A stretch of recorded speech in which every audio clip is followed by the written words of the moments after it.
Assalamualaikum warahmatullahi wabarakatuh. Selamat berjumpa kembali. Mudah-mudahan kita selalu sehat walafiat dan bisa beraktivitas dengan nyaman ya. Kembali kita akan membuat resume fundamental saham dari laporan keuangan triwulan 2 2024.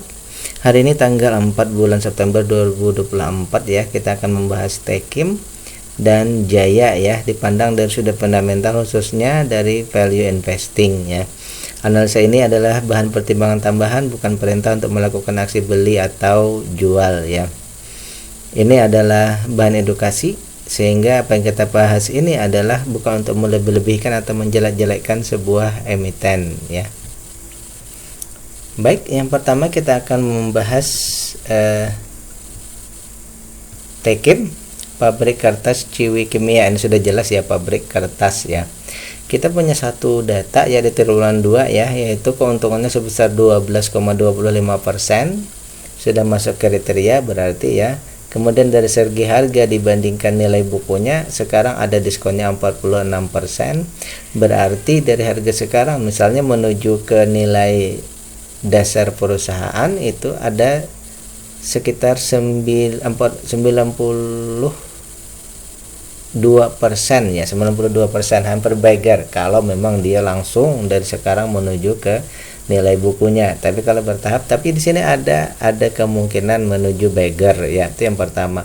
Kemudian dari maksimal beli kita di 16 ribuan, berarti ada diskon 56%. Jadi simpulan kita untuk valuasinya adalah beli sekarang kita dapat diskon 56%, dan kemudian ada juga kemungkinan untuk multi bagger, untuk bagger ya. Kemudian kita cek lagi dari segi konfirmasinya dividen, ternyata perusahaan ini hanya membagikan 2,93%. Perusahaan sudah peduli dengan investor, tetapi jumlahnya sangat sedikit ya, sehingga dari keuntungan yang 1.500-an itu ya, yang dibagikan hanya 49 ya. Untuk kalkulasi triwulan 2 ya, sehingga dividen yieldnya hanya 0,56%. Jadi kita nunggu selama setahun, kita dapat pembagiannya hanya 0,% ya. Ini terlalu kecil kalau menurut saya pribadi ya.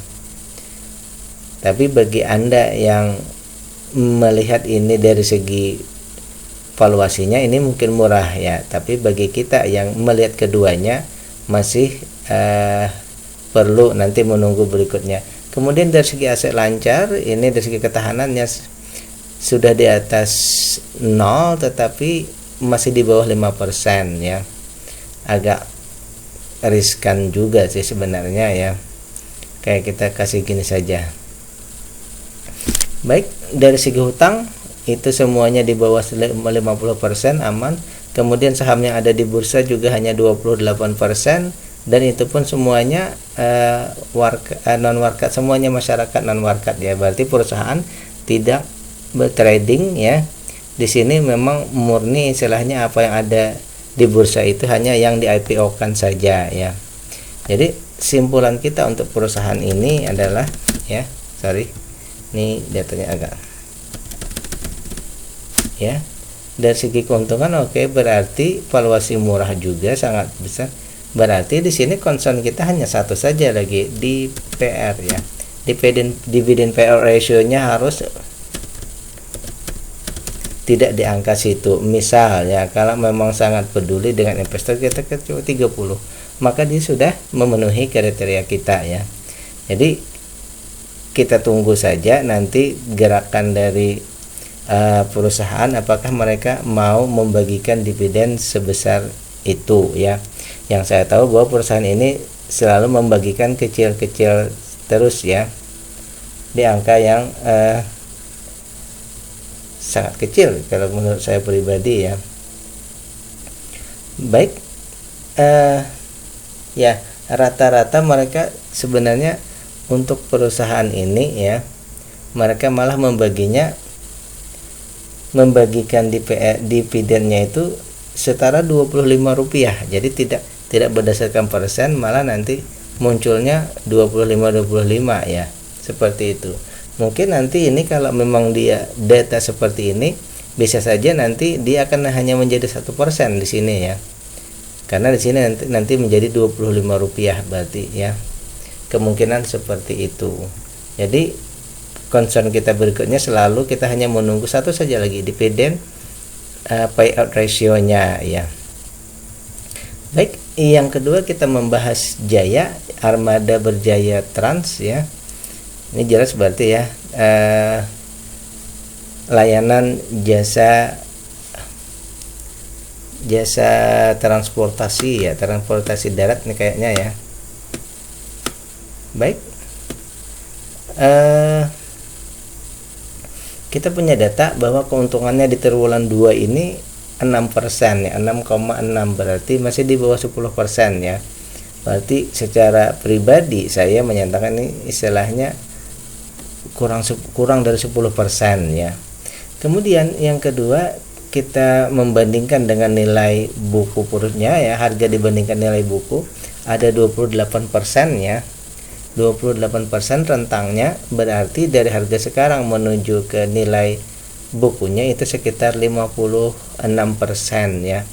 Namun dari segi maksimal beli ini harga sekarang sudah 7% lebih mahal. Jadi untuk perusahaan ini ya, kita datakan seperti ini ya, bahwa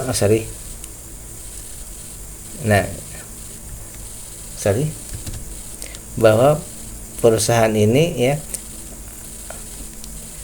ada ruang bertumbuh sampai 56%,